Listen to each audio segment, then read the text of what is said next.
No, let's bring more on than rather than less. You know, the energy wasn't the issue in Dallas. It wasn't by any means. We had 2 days off, and I wouldn't go there one bit. I thought our attention to just about every facet of the game was at a very low level. We didn't win in areas we needed to win. We knew what was coming, and we didn't pay attention to it, so we got what we deserved, and it was humbling. But tonight's another night. We know what we're up against again. There will be no surprises. It's how we deal with it. And, you know, in my opinion, we've moved the needle. We move it, we feel good. As soon as we begin to feel good, we take our foot off the gas, we let the needle come back a little bit. And for us to have long-term project, that needle slowly has to move. It has to continue to move. And there will be setbacks, and we will have to deal with it, but our goal right now is to slowly move the needle. You talk about here we are again against the St. Louis Blues. They're a very different team from where they're at as compared to where the Oilers are at. Their maturity level, the team's been together for a while, how many wins they've got, et cetera, the last number of years. How do the Oilers start to close that gap they're a top 5 team, the St. Louis Blues. How do the Oilers start to close that gap? Well, I think we have to dissect why St. Louis is one of those top 5 teams. Really, when you think about it, and why are they? Well, I think they check for their chances, and I think they have the puck. Now that may sound pretty simple, like anybody can tell you that. My wife could tell you that, but you know, you can expand it further. When I say check for chances, I don't mean they're finishing their checks and hitting people and that type of stuff. They make it a priority to check. They make it a priority to win in all 3 areas of the ice. They're the number 1 team in the league in face-off, so they have the puck. You know, now they've got their chances for success go way up. Their chances for failure go way down, just because they have the puck more. You know, and I think they get to pucks, they stay around pucks, and they win pucks. And that's something that our team's going to have to learn how to do on a more consistent basis. And what else do they do? They're a mature team, so they make you pay for negligence. I'm not going to use the word mistakes, because every team makes mistakes night after night. But if you're negligent and you're just, you know, the flat-out stupid mistake, mature high-end teams make you pay for that. And we saw that in St. Louis the other night. So if we dissect what they do well and where we want to get to, those are areas that we have to improve on. What's the rationale of moving Hendricks up? Well, I didn't think that Nuge and Taylor had great games in Dallas. I thought they were better after they had, you know, a presence or a corner working. What's the word I'm looking for? Not an antagonist, but pardon me. Yeah, an energizer, a catalyst on their line, and I thought Hendo was that in Dallas. They still didn't have tremendous amount of success, but we need somebody to do some of the heavy lifting so that they can have some success. But they also have to get better in that area too. What makes this kind of option possible with the way he started the season? Yes, he's played very well. He'd probably be one of our top players when you look at grades and responsibility and competitiveness and being ready to play and sacrificing. And you know, he kind of epitomizes what we're trying to do together over the long haul. How much of it is just, it seemed like just getting the puck? So having a guy that maybe, I mean, Ryan struggled in the face-off circle a little, just starting shifts with the puck, having the puck going. Well, it's, you know, it goes to the St. Louis question. They're number 1 in the league. We're number 30, just in the face-off circle alone. They're not 16 or 17% better than we are, so I know they're not going to let up. We've got to get going there. We need players that want to compete. And it's funny, when you talk about face-offs, we always focus on the center because we think it's a one-man thing. It isn't. It's a 5-man thing. And when the gun goes off, are we ready to jump in? Are we ready to battle? It goes back to the St. Louis comment. Do we get to it? Do we stay in it? Do we win it? Those are all things that they do extremely well. I can guarantee you their centers aren't winning them clean 58 or 59% of the time, whatever it might be.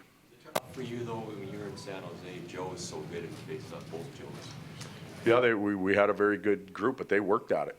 They worked at it. Jay Woodcroft had them out there, and they made sure that their wingers were alert and they had a plan. And I would say that probably 10 or 12% of their success they owed to their line mates.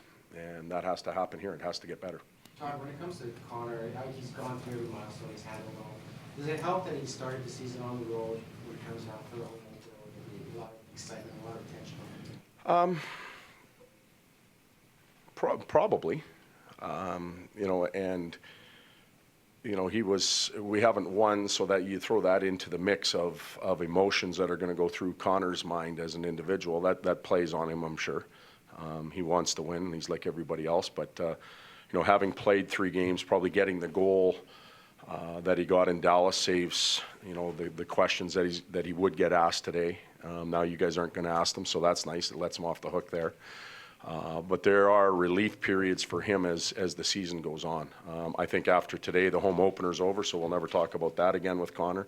He's played his first game. We won't talk about that again. But as we move down the road, he's going to go to Calgary for the first time. He's going to play on Hockey Night in Canada for the first time. He's going to go to Vancouver, and it's just going to build and build and build until he goes through the league once, and then he'll settle in as a not an everyday regular player, but he'll be able to relax a little bit more. Do his line mates need to learn to give him a puck earlier in his own zone to capitalize on his speed? Yes and no. I don't want to point the finger directly at them, but we've got to be cleaner coming out of our end, and it takes a little time to adjust to that speed. Sometimes a center may be a little bit slower and you have more time to anticipate, but it's a two-way thing. He has to adjust to his line mates, they have to adjust to him. And the way things have gone for us, we haven't had consistent line mates, but that's not going to change. If anybody's going to ask me about line combinations and stuff, that's not changing until we get to where we want to go. This is your first home game in the regular season, your opportunity to have last change. How much time do you spend in on matching lines when you look at certain, are you more about getting guys away from the fence bearings or getting guys against them? Well, what I've found so far in the league, at least being on the road, is that the coaches that we played against haven't been overly concerned with matching. Now, I don't know if that's because of how we've played, whether it's been good or poor or not, but they haven't been overly concerned. They've been more keen on what their team is doing, how he's rolling them out, getting everybody involved in the game. In our situation with some of the size difference, we'll try and match up certain situations a little bit tonight, but I won't go through hoops yet to get that ideal match. I want our guys to play through the heaviness and the hardness of their D or their forwards. And if we're getting or going to become one of those top 5 teams that we talked about, we have to get to it, we have to stay in it, and we have to win it. It doesn't matter how big or strong the opposition is. What have you thought of your third periods so far this year? Third periods, well, we haven't been successful when it comes to the score sheet. We've been in games, two of the goals have been empty netters, so we've got to eliminate those, but we've made some mental mistakes later in the game that have led to opportunities for the other teams. And you can go back to exhibition season and go back to the Vancouver game. No one's thinking of that, but we were up in that situation too. We made a mistake, and they capitalized and allowed them to get back into it. So we have work to do. Like when you play against a young star like Tarasenko, are you saying we got to watch him all the time because he floats into areas where He's a hell of a player, isn't he? He's a young star for a reason. He's got a lot of talent, a lot of skill himself individually, and the people around him that have really helped him as well. But like I said earlier, for negligence, they make you pay, and we saw that in St. Louis, where he needed one chance, it was in the net. But we'll know when he's on the ice, and we'll try and defend him. But they've got other weapons that are pretty dangerous too. No problem. Your team was later coming out on the ice, certainly than scheduled. We'll guess there was some film going on in that. Yep. Can you let us in on the tenor of was it a teaching session, a punishing session? What was it like? No, because we traveled yesterday, we didn't skate. And when we don't skate, we really don't have an opportunity to get together as a team and have them in an attentive environment. So today we reviewed some of the Dallas game. I think based on the results and the performance, it probably wasn't a real pat in the back type meeting. It was a little more about structure and details. And then we talked a little bit about the St. Louis group tonight and what to expect, and then we moved on. It's a catastrophic mistake that certainly hurt you in Nashville and St. Louis, 50-some minutes of decent hockey, and then boom, a bad mistake that crushes you.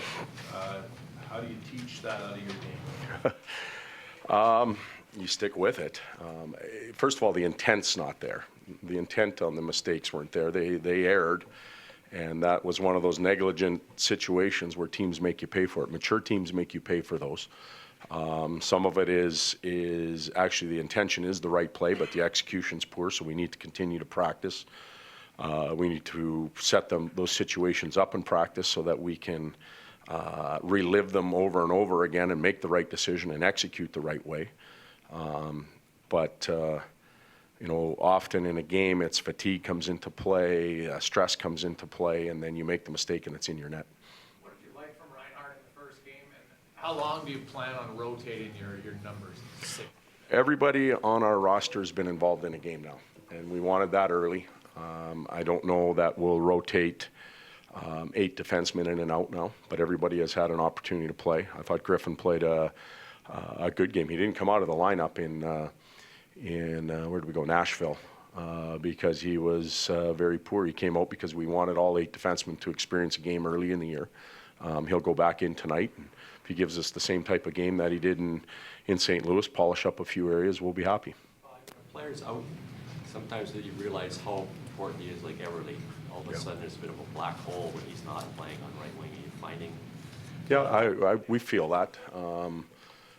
Our group feels that. Our team feels that. When you lose a player of that stature, and